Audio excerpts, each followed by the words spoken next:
So with us today, we've got Dr Andrew Dowling, who's a vet and technical expert in animal production for PGG Wrightson. Andrew's based in New Zealand and is a technical support person for the Zinc Bolus in New Zealand. And he works alongside both retailers and vets to help farmers to manage facial eczema. And Andrew tells me he'll go anywhere for a good mountain bike ride. So I encourage you to come over to Gippsland, Andrew. We've got some pretty good mountain bike tracks around here and up in the high country. So if you're over this way, definitely we'll show you all the good spots to go. We've also got Nikki Daly with us, who's the product manager for Agritrade, and has really done a huge amount of the legwork to get these boluses available to you guys. So Agritrade is the manufacturer of the zinc capsule, and who's going to be working with Fortis vets to make the product available. And Nikki also tells me she's working on obtaining full registration of the product with the Australian Veterinary Pesticides and Medicines Authority. So currently the bolus is under an emergency use permit, but I know the team at Agritrade are working really, really hard to get this product available on a more permanent basis.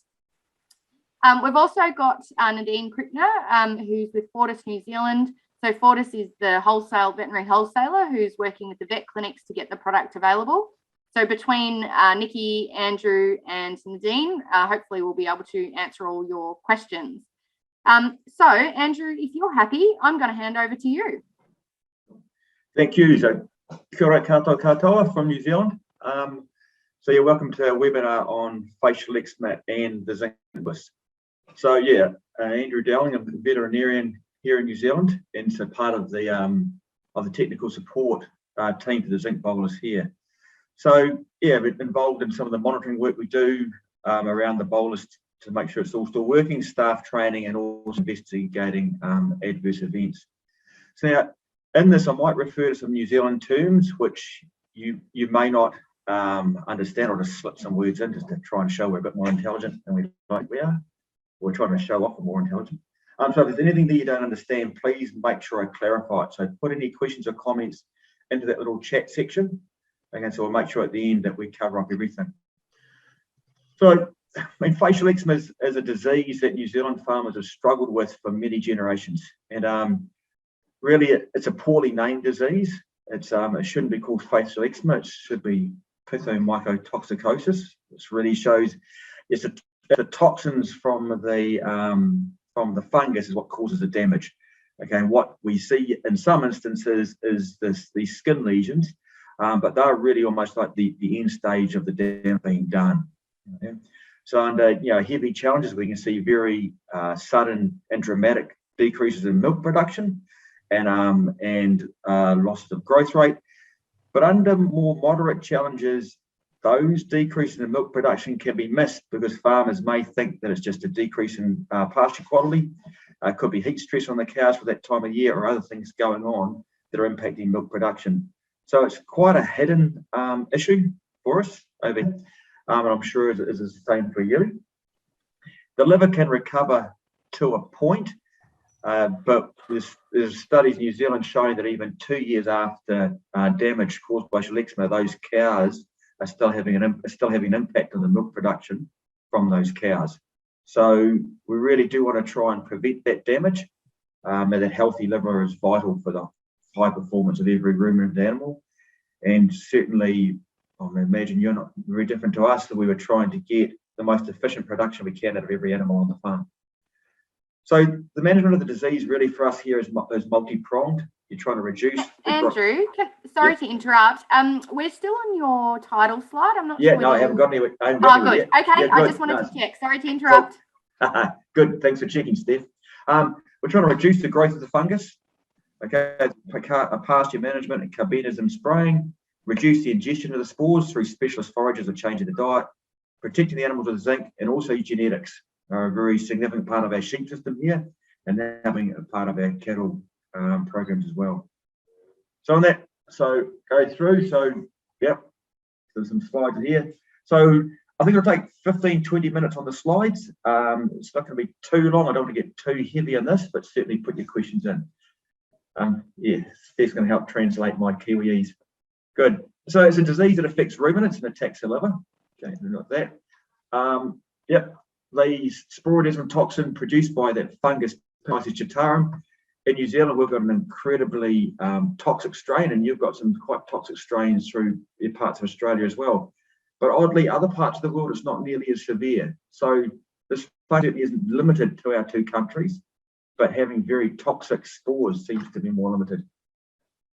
Specifically attacking the bile ducts in the liver.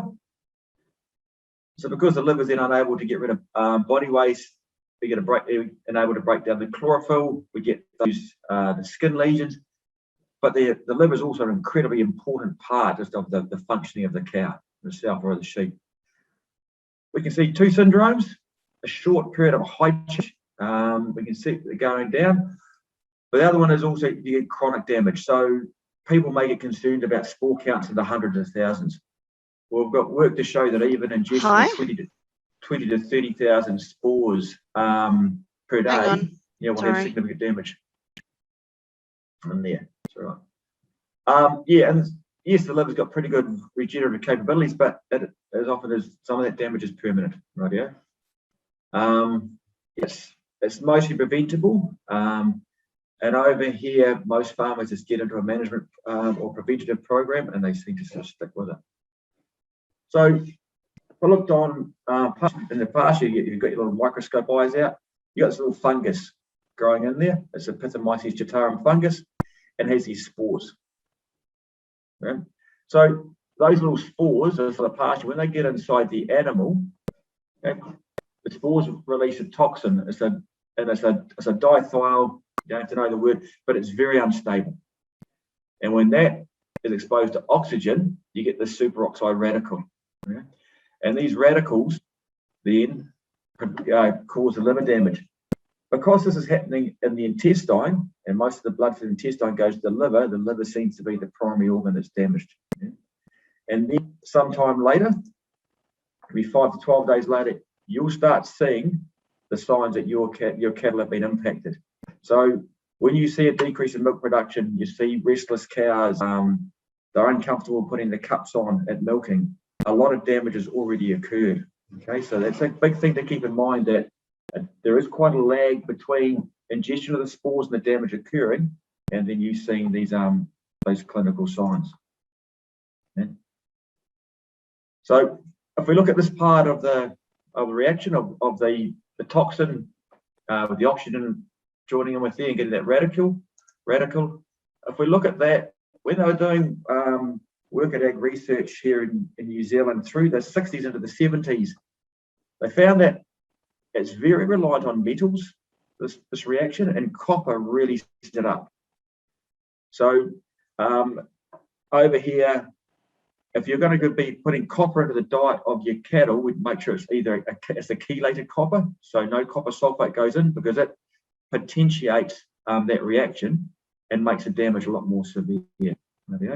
Or even preferably remove the copper from the diet. So we tend to build the copper levels up in the animal before the facial eczema season, and then remove copper from the supplementation program, or if any, try to make sure it's a chelated copper. Conversely, zinc was found to really inhibit it.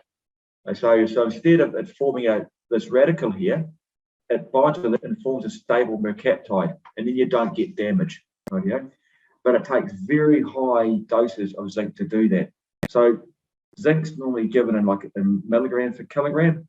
Here we're aiming for a dose of 2 grams per 100 kilograms per day. It's a dose-dependent protection, but the other thing we want to keep in mind, it also can be toxic.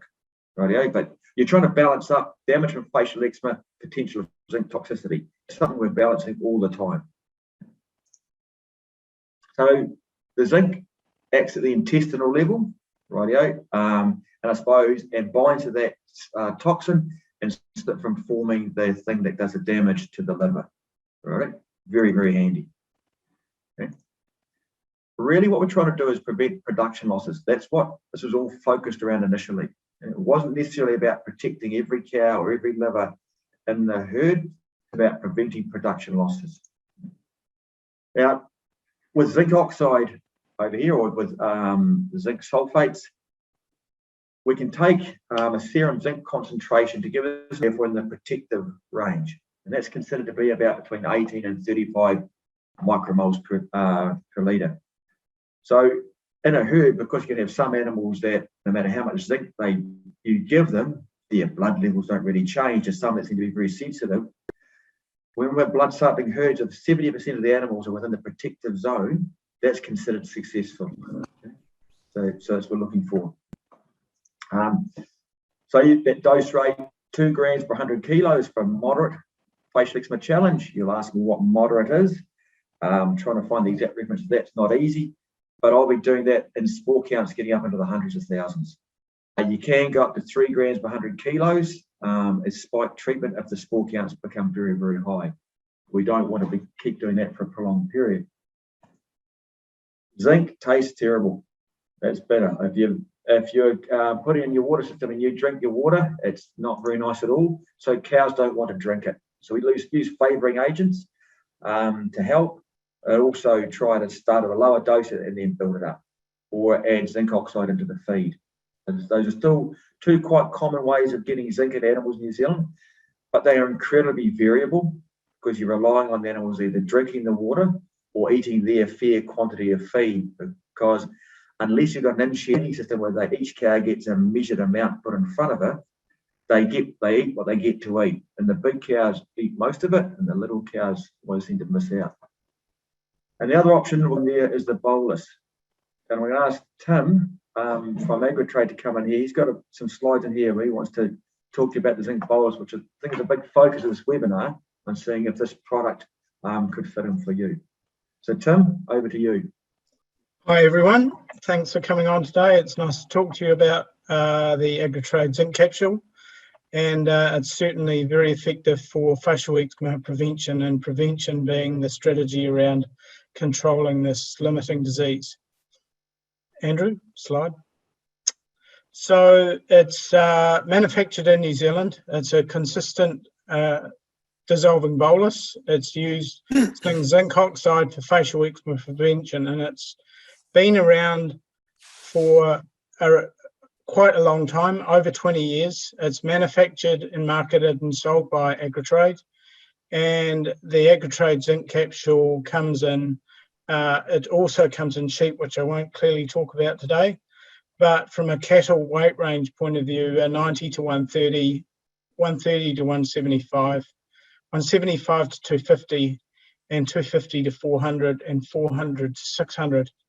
I guess one point I'll bring up, if cattle are in a weight range where they're more than 600 kilos, the recommendation is that 2 boluses are used, 250 to 400, because Andrew mentioned before zinc toxicity is one of those things, and zinc should really be just used from one source. Slide.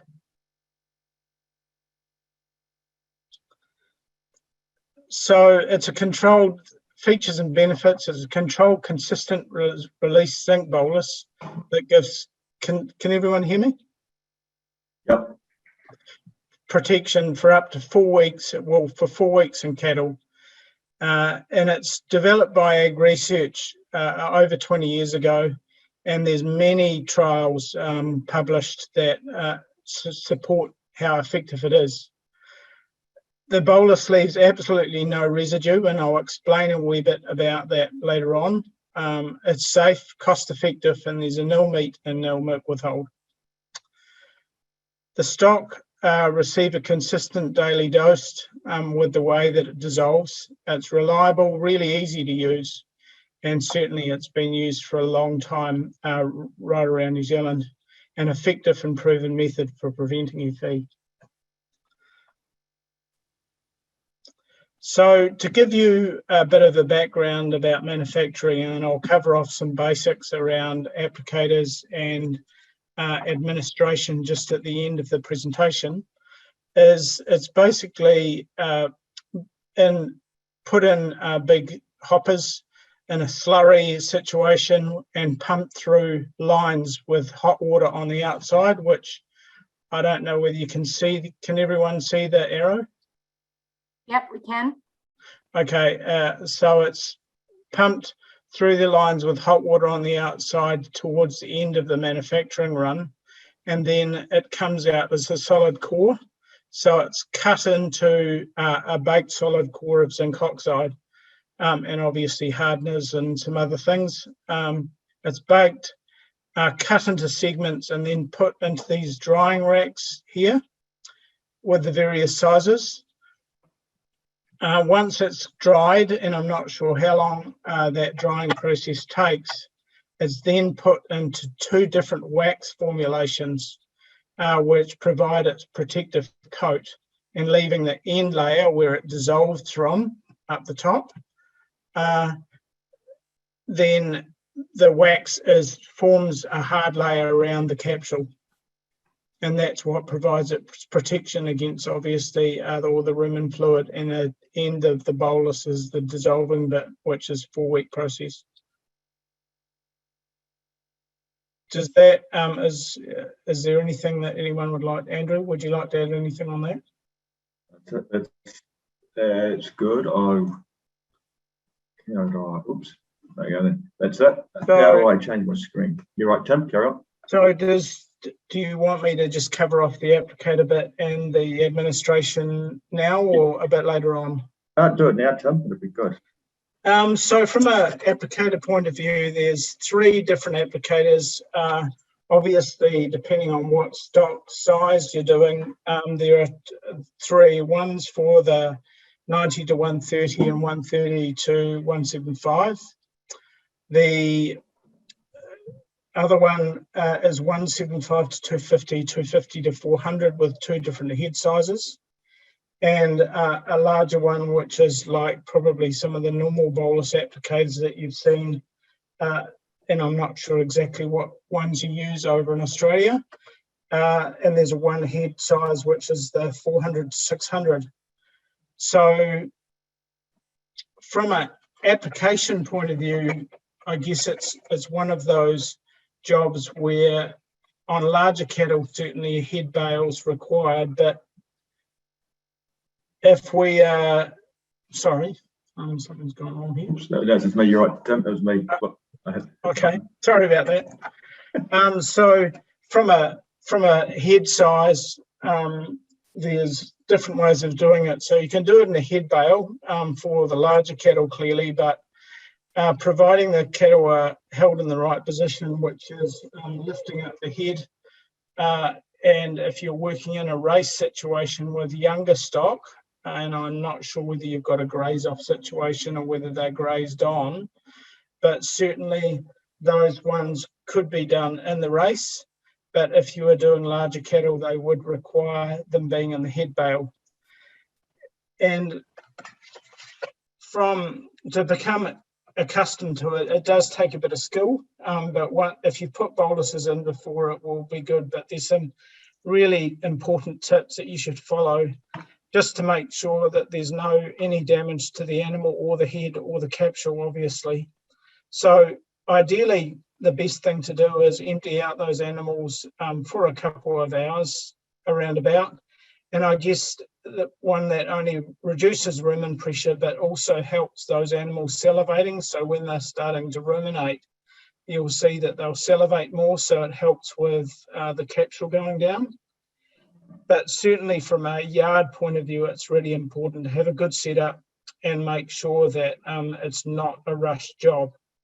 So take your time and do it properly, but certainly hold the animal's head up and make sure that they've fully swallowed before you, or once you've released the capsule, make sure that they've fully swallowed and you'll feel it go down the throat. So in summary, that's the basics. So I hope that helped, and Andrew, I'll hand it back to you. Thank you, Tim. So if you have a look at your little participant screen at my picture, so it's A Dowling. This is a U bolus. Okay, so this is the concept of it. This is for a 40 to 70 kilo sheep. It's up the pointy end. Okay, that obviously goes in the animal first because it's pointier, but easier to get in. And you got all this beeswax capsule, beeswax coating here, because you want the zinc to dissolve from this. So as this dissolves down, the beeswax slowly breaks away, and the capsule shortens and shortens and shortens and shortens and shortens until in your cattle after the 4 weeks, there's nothing left. So that's the concept of it, is that it all dissolves from here. So one thing we've got to watch is that if you break a capsule, you don't just put the two of them back together, pop it in the applicator and put it into the animal, because now instead of dissolving from one surface, you're going to be dissolving from 3 surfaces. Okay, that's going to triple your dose of zinc. Okay, so that's not a good thing, rightio? So when you're putting the capsules in, yeah, have a rubber mat or something underneath them, or just be careful. They're pretty solid, but don't drop them, they're brittle. And we just check them before they go into the applicator, put them in, out they come. So yeah, as Tim said, it's a process, but once you get, you become pretty adept at it. Okay. So the real use for this bolus in New Zealand is in cattle where you can't reliably get zinc into their water or zinc into their food. So it's for calves and heifers at runoffs. It's used a lot. Whereas sometimes in the milking herds, farmers tend to use more zinc oxide and feeder in the water, but we're doing more work in New Zealand to see just how reliable it is. So the big benefit of this bolus is in your young stock. So we look at those, we have those triggers. I know you do your spore counting over there, which is brilliant. And because it just gives you an idea of what's happening in your region. You still should be doing some counting on your own farm to know what's going on. When we get those high overnight temperatures, for us, it's above 12, 13 degrees Celsius. Bit of moisture, when you get those sticky nights, then yeah, the spores really start growing. People say that you need mushrooms to be growing to show the spores are there. It doesn't. Our ryegrass pastures, because they've got a lot of dead matter in the bottom, the spores love that, or the fungus loves that, and get a lot more growth there. Whereas clovers, chicories, people will grow summer turnips to try and help reduce the spore intake. You know, do think that they have much lower fungal challenge. Your rain following a drought, we can get a boost of it in sheltered areas and underneath trees. They can catch us out. And we will start grazing all the way down to the bottom of the pasture. So we have situations where farmers feel they can see the regional spore count's quite high. We get a bit cocky because we're not seeing any issues in our cattle, and it may be because we're just not grazing deep into the sward. But later in the season, when you start grazing deeper in there, you suddenly start ingesting a lot of spores. Okay. So another thing which we do have to consider is things do go wrong. And so what to look out for. So prolonged very high zinc ingestion or absorption is toxic, and there is fear between zinc toxicity and facial eczema. I think facial eczema is many times more dangerous to our animals than what zinc toxicity is. Okay, we see far more cattle in our herds that have got facial eczema than we ever see of zinc toxicity. But there's going to be damage that happens to the pancreas. You can also get breakdown of the red blood cells. But for you as a farmer or as a vet, the first things you'll notice is scouring. Okay, so if we're seeing scouring in animals that are on zinc supplementation, then that's something to be aware of, just to consider it. Causes can include, these boluses are set for a body weight. If you give an animal that's a bolus that's too big for it, and you can give it too high a zinc level and make that animal ill, it will lose weight. And when you put a second treatment in, you've really hyped the zinc level up again. And that's when you can see issues. So do use the bolus size for the animals you're treating. So you do need to weigh them. It's best to. These things are brittle, so don't use other mineral boluses at the same time. Right? These things are heavy, so they settle in the rumen.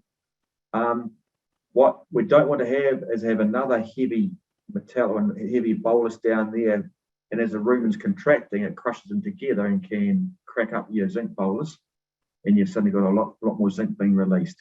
Okay, so we advise no other concurrent boluses at the same time, and certainly no other forms of zinc going to the animals at the time. Check the bolus, make sure the wax coating hasn't been broken off, a large section of it missing. Yeah, as I said before, if you break a bolus, yes, I know you can stick it back in the applicator and get it into the animal, but that doesn't mean it's all okay. That's bad.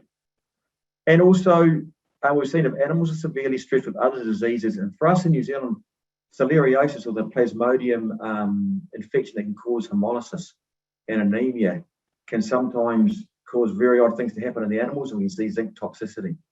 but the real issue was that the disease going on in the animals at the time. So keep that in mind. And facial eczema. If we put these things in too late, yeah, you can still get facial eczema. So you need to be aware of the adverse events, but say we investigate all the ones that happen, and they are pretty rare. Okay. Yeah.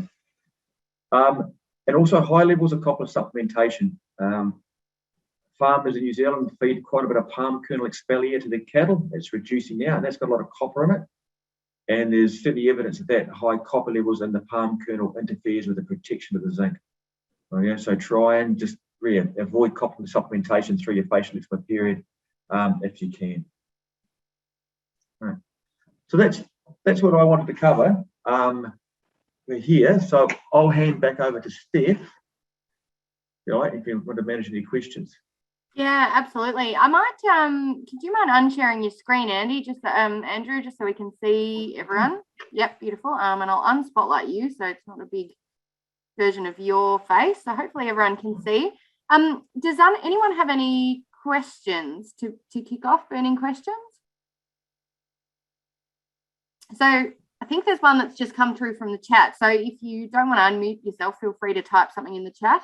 But Andrew, the first question, I'm going to make it a little bit more broadly, but AJ is just asking a question around what options are available for treatment of facial eczema, and he's specifically referring to milk thistle, one of the extracts from milk thistle. But how do you treat facial eczema? Okay, Any comments on that? Yeah, so if you get severe facial eczema, you may see hypocalcemia, cows going down. It's just tender loving care.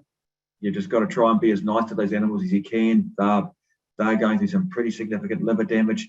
If you're seeing clinical facial eczema in your herd, it is still worthwhile starting zinc prevention, right? Because you're going to stop the damage becoming worse. But really, it is just trying to be as nice to that liver as you can. Yes, I know we've got a product in New Zealand where they talk about the milk thistle maybe helping it all. I think as a vet told me one day, it's like trying to cure the black plague with an aspirin. Something is just, yeah, the damage is done. So you can use those products, it's absolutely fine. But yeah, I think the impact is not significant, and I wouldn't rely on it. Certainly, Andrew, I think that's a key sort of in our messaging in Australia too, is it's really, really important to, to focus on prevention, because there's not terribly much you can do for them once they're affected.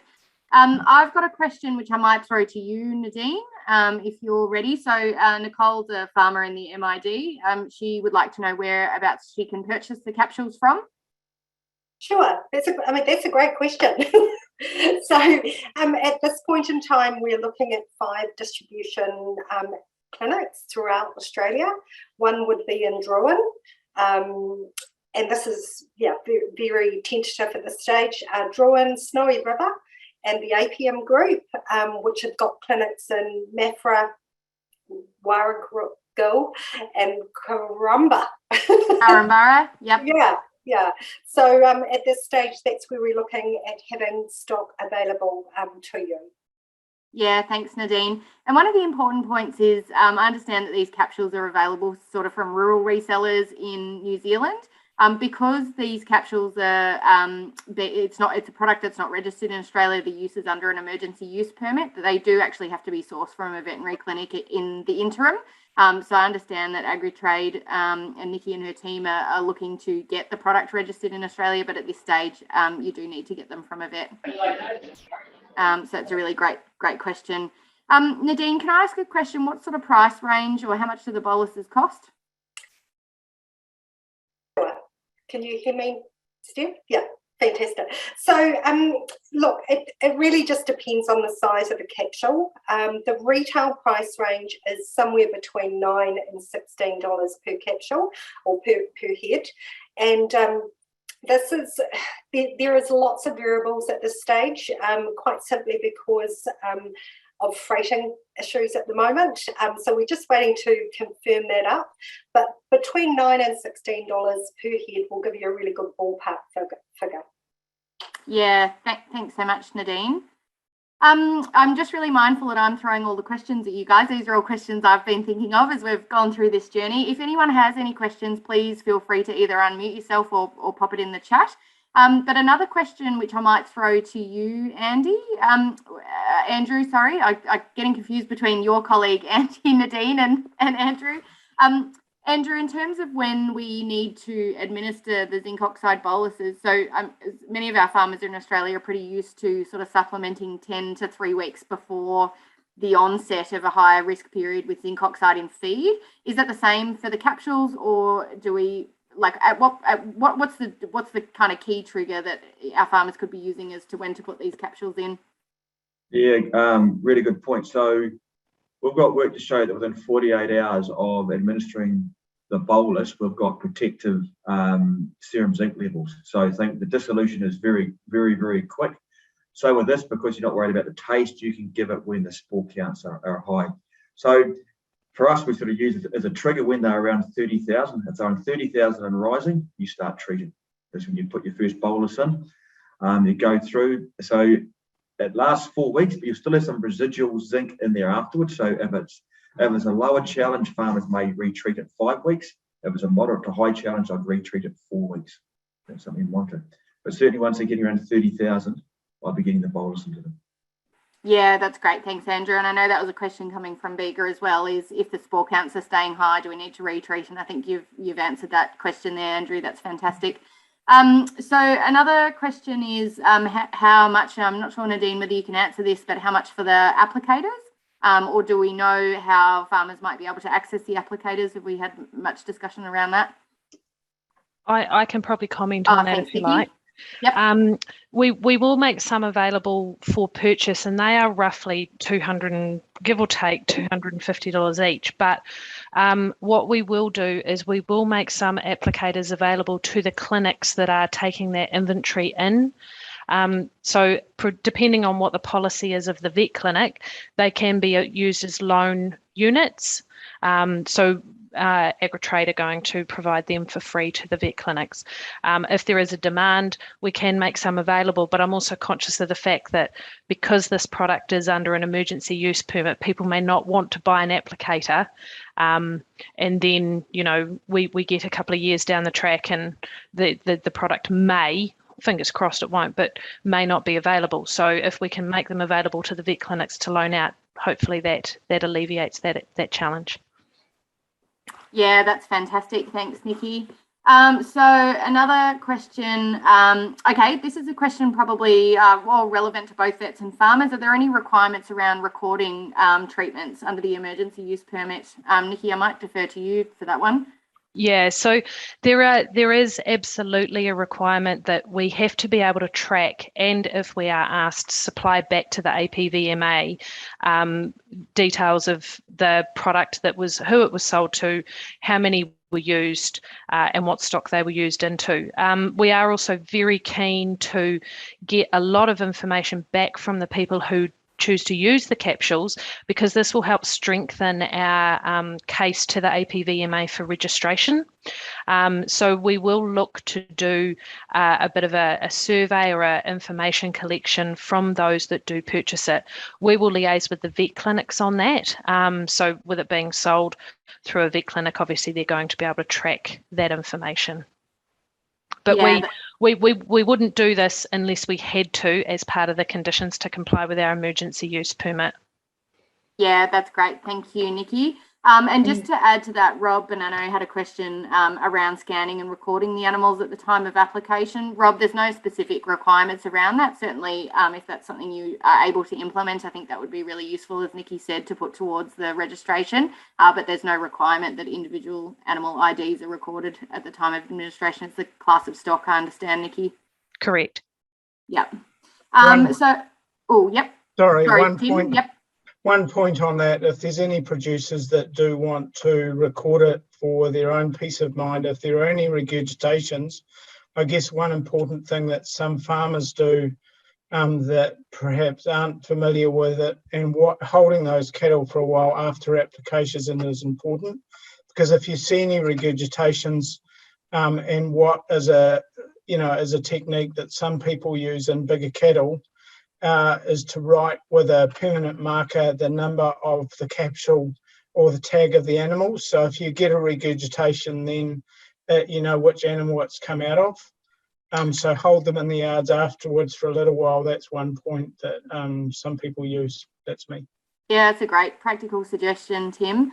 Another question from Briley. Hopefully I've pronounced your name correctly, Briley, which is, how do you know if it's an issue in your stock? I might answer that one if that's helpful, just because I can answer it in Australian context. I think Andrew indicated, Briley, that often you don't know it's a problem until it's a problem. So you'll see production impacts, you may see photosensitization. What we're really encouraging farmers to do is to monitor their own pasture spore counts, and you'll see, I'll repost it in the chat, but there is a link to the Dairy Australia webpage, which has got the list of veterinary clinics that are offering spore counting. But typically what we recommend that you do is sample 2 representative paddocks on your farm every fortnight, and as spore counts start to increase, and the threshold that we've typically used in Australia is above 20,000. Andrew, you're talking about around 30,000, so around that sort of tens of thousands mark, then that's your real trigger for implementing some preventative action. So in milking stock, I think, concentrate feeding is really common in Australian dairy farms. So a lot of you will have that covered in your milking herd, but certainly in your dry stock that's not getting supplemented with concentrates, the zinc oxide bolus really is the most reliable way to prevent facial eczema. And certainly as recently as last year, we saw some pretty significant outbreaks in young stock. The other point probably just to consider with supplementation of your milking herd is just how frequently you're getting loads of grain. If you're only getting loads once a month, your kind of changeover in a load may not be quick enough to implement preventative action soon enough. So probably pretty easy if you're getting loads regularly, but just be really mindful of that, how much grain you're actually using and whether you've got the opportunity to act quickly if you need to, because it may not. If you've still got half a silo of grain, it might be too late to put the zinc in. So that was another kind of key lesson from last year. Andrew, have you got anything to add to that? Have I answered that fairly? That's good. I think, and if you've got some animals that are not performing as you want, if you've got the vet out doing some blood samples, doing serum GGT, so GGT, that's a very good indicator of liver damage, and it's quite specific to facial eczema. So that's worth doing if you just think your stock aren't performing, you're not too sure whether facial eczema is an issue in your region. Yeah, that's a great point, Andrew. Yeah, thank you for adding that in. I've got a bit of a left of field one for you from David and Margaret. So I'm not sure who the most appropriate person is to answer this one, but is there a dose and size suitable for alpacas? Alpacas are very sensitive to facial eczema, and so are milking sheep. They die but quickly.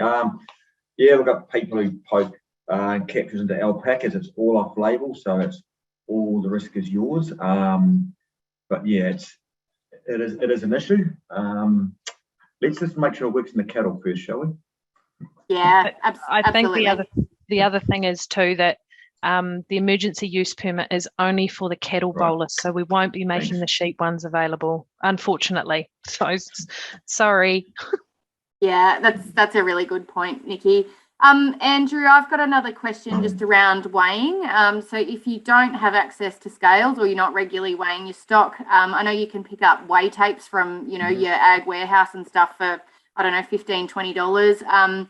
Is that a reasonable alternative if you don't have scales? I'm assuming it's better than guessing.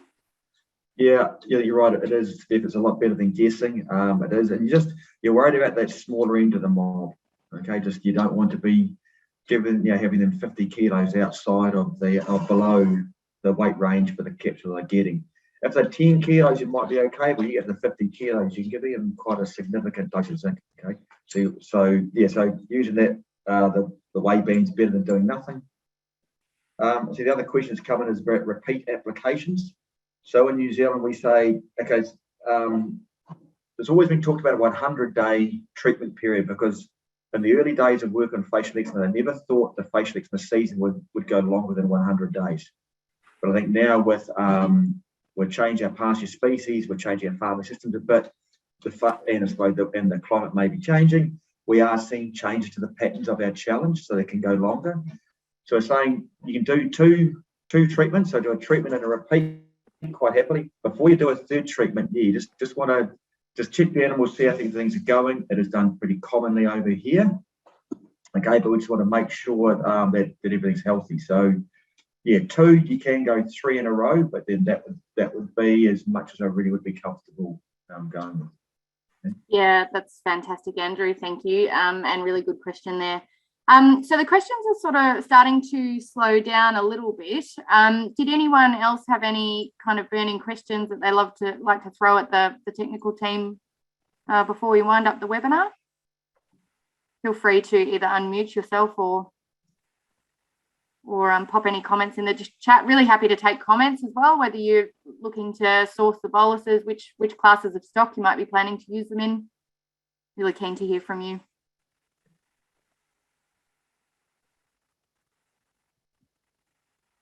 So, and if you want to go on YouTube and just put in the time capsule, that's what this is referred to in New Zealand, you'll see videos of people putting them in, and you may even see some of the old marketing videos for the product as well. Okay, that's a great point, Andrew. So yeah, Googling or typing into YouTube the time capsule videos. Is there going to be any support, Nikki, I might throw this one to you, instruction sheets or videos that are going to be available to the vets and farmers here? Look, I'm sure we can make whatever's required. I guess it's understanding, and this is where we need to hear from the audience out there. What resources would you like us to make available? Because we can certainly pull whatever's needed and flick it through to Dairy Australia and get them to put it on their website for you. It's just we want to make sure we give you the right information. So we've got some PowerPoint presentations which cover a little bit of what Andrew talked about, but at a much higher, slightly less scientific level. And we will certainly look to make those application videos available. But is there anything else that people would like to see or feel that they would need to support them through buying the zinc capsule?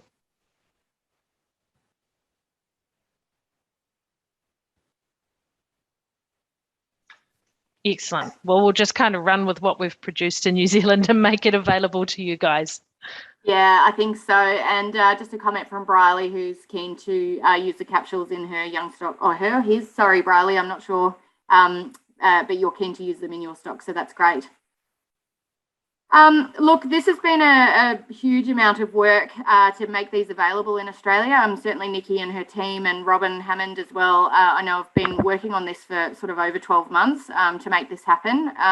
So we really do appreciate the time and effort from our colleagues in New Zealand, Nadine and Andy from Fortis, who have, I guess, picked up the job of distributing it to you guys in Australia. So yeah, we're pretty excited to have this as an option because typically our facial eczema control in Australia in dry stock has been pretty limited to date. So just really want to thank you for supporting our Australian industry and hopefully helping us to protect our stock. It's looking like it's going to be a pretty crappy year for facial eczema. We've had a lot of rain. It's warm. It's humid. Our nighttime temperatures are certainly starting to sit around that 12-degree mark. So yeah, just really encourage everyone, those of you that are in clinics, to start communicating with your clients. And yeah, let's watch this space closely. One of the things that would be really valuable to us is if you could just provide some feedback. I've just popped a link in the chat, but I'll also share my screen if you've got a smartphone.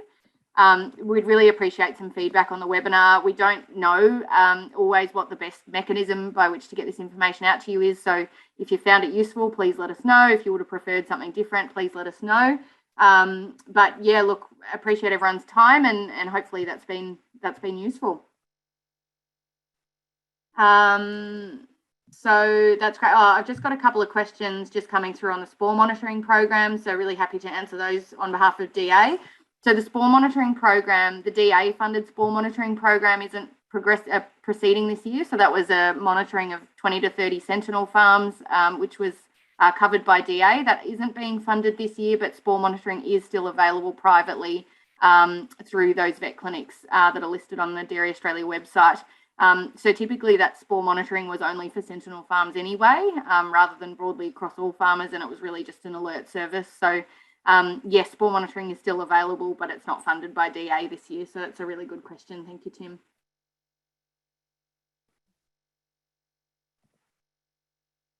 I'm going to say that second point, without spore monitoring the sentinel farms, I'd get some spore counts done on your own farm. Yeah, thank you, Andrew. Good little benchmark to work from.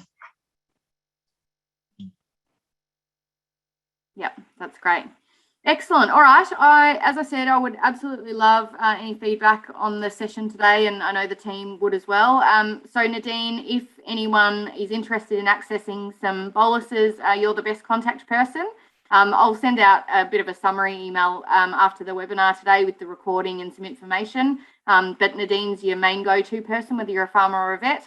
Nadine will be able to work with you to work out either where you can stock them or how you can go about sourcing them for your farm. So I'll put Nadine's contact details in the email after the webinar as well. Thank you, Steph. Excellent. Lovely. Thanks. Sorry, I'm just seeing a couple more questions coming through. Rob, the instructions for spore counting or collecting pasture samples are available on the DA website. There's a PDF that you can download, but I'll attach those to the email that I send out afterwards as well, and you can include them in your client newsletters or mail outs. Yes, but all that information is available on the website, and the actual spore counting technique is also available in the technical review. I was asked that question yesterday, how you actually carry out the spore counts from a vet. That's in the technical review as well. So yes, Rob, thank you very much for that. Tips probably are collect them make sure it's representative sample, and if you're not going to be analysing them straight away, pop them in the fridge, but ideally if you can have them analysed sort of that day or the next day, that's ideal. And fortnightly initially, and if spore counts seem to be rising, increase that monitoring to weekly. So the typical recommendations. Cool. All right, I can... Oh, Def, just a thanks to you and the rest of the team from Dairy Australia for helping pull this together for us. So really grateful for the support that you are showing us and supporting, I guess, the customers and the vets in the market over there. So thank you for your work. Yeah, my pleasure, Nikki. All right, thank you all very much, and hope everyone has a lovely Christmas, and thanks all very much for tuning in.